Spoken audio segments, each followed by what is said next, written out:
Sering dikatakan bahwa tembok besar China adalah satu-satunya situs buatan manusia terbesar dan termegah yang pernah ada di China daratan. Tetapi dunia telah mengakui lewat lembaga resmi UNESCO bahwa teras sawah Honghe sebagai mahakarya buatan tangan manusia lainnya yang menakjubkan di Republik Rakyat Tiongkok.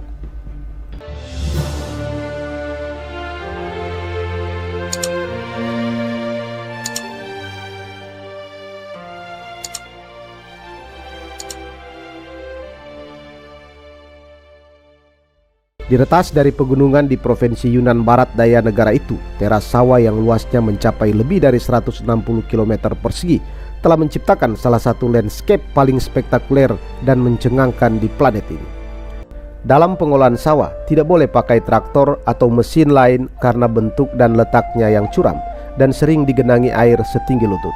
Jadi orang Hani masih menggunakan kerbau atau mengerjakan pekerjaan berat dengan tangan hingga saat ini menggunakan cangkul dan perkakas tangan yang telah mereka gunakan selama ratusan tahun.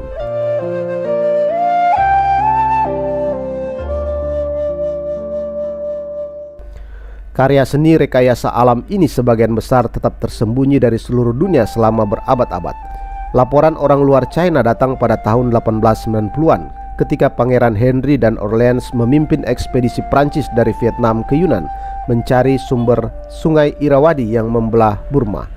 Pada awal 1920-an, Harry E. Frank dari Amerika, salah satu penulis perjalanan terkemuka saat itu, juga menyelinap ke Yunnan dari Vietnam, menonton dari jendela saat keretanya melaju melalui landscape kasar di sepanjang rel kereta api berukuran sempit buatan Prancis. Terdapat teras di mana-mana lebih curam daripada tangga.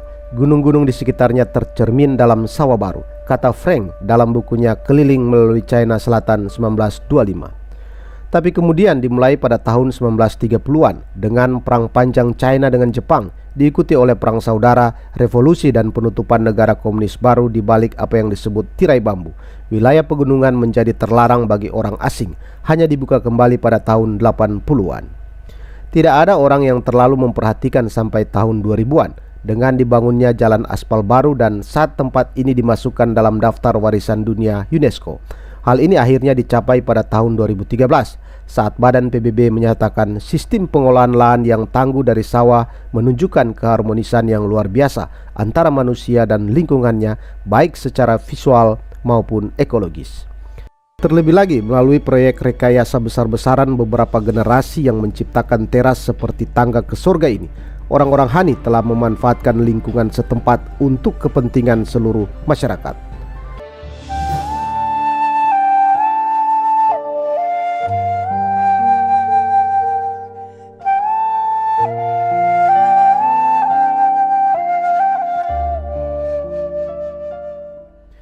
Diyakini bahwa Hani telah tiba di pegunungan Ai Lao dekat perbatasan modern Yunnan dengan Vietnam sekitar abad ketiga setelah bermigrasi ke selatan dari dataran tinggi Qinghai Tibet yang keras, tandus dan tak ramah bagi penghuninya.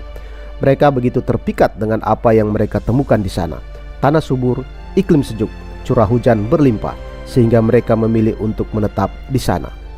Orang-orang Hani telah merekayasa landscape secara demokratis, menggunakan sistem saluran air, sekat dan tanggul untuk memastikan bahwa air mengalir melalui setiap ruang secara adil.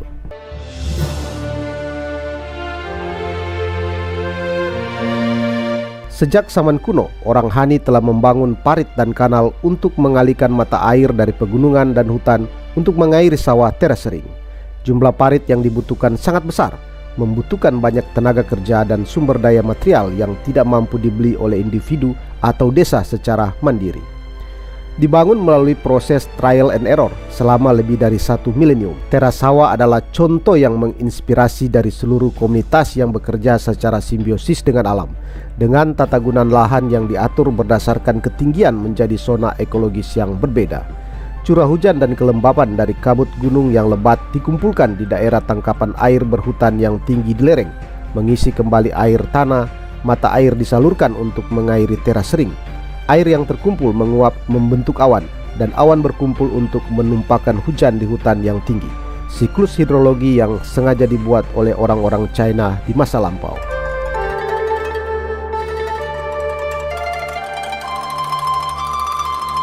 Orang Hani selalu hidup selaras dengan alam, membentuk lingkungan hidup dengan hutan di bagian atas, desa di tengah, teras ring di bawah, dan sistem air seperti sungai yang mengalir, sehingga menciptakan ekosistem unik dari 4 elemen: hutan, desa, teras ring, dan tata air.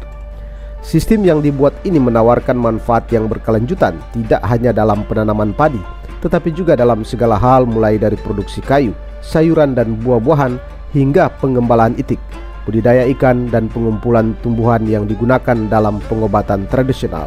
Terasnya secara efektif adalah lemari makan Hani sepanjang tahun. Ada air yang mengalir melalui landscape rekayasa sepanjang waktu. Jelas ahli etnografi Amerika Jim Gottman, penulis Yunnan China South of the Clouds, yang memiliki pengalaman puluhan tahun berinteraksi dengan masyarakat suku di kawasan itu. Kebanyakan sistem teras lainnya di dunia tidak memilikinya. Jadi pada bulan-bulan musim dingin di luar musim tanam padi, teras Hani masih berguna sebagai tempat memelihara ikan, katak, dan siput yang bisa dimakan orang Hani. Dengan lebih dari 80 desa yang dilayani teras saat ini, air adalah komoditas yang tidak hanya penting untuk kelangsungan hidup suku Hani, tetapi juga untuk kepentingan masyarakat secara umum. Setiap desa memiliki penjaga air yang ditugaskan untuk memastikan bahwa air didistribusikan secara merata. Keluarga yang tanahnya di bagian bawah teras mendapatkan air yang sama dengan yang berada di atas. Para petani Hani mulai memahat teras-teras dari pegunungan selama dinasti Tang sekitar 618 sampai 907 Masehi, dengan penggunaan tanah mereka yang khas yang diceritakan dalam kisah-kisah turun-temurun.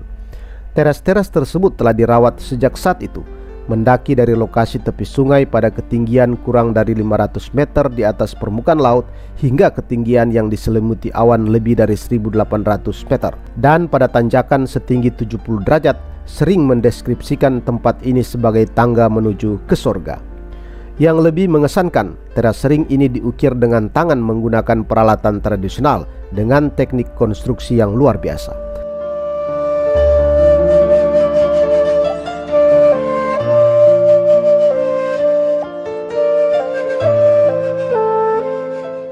Suku Hani China dapat memberikan pelajaran dunia dalam pengolahan lahan serta bagaimana hidup selaras dengan lingkungan. Mereka bangga dengan apa yang telah mereka capai. Mereka mencapai sesuatu yang luar biasa yang telah bertahan selama mungkin 1300 tahun.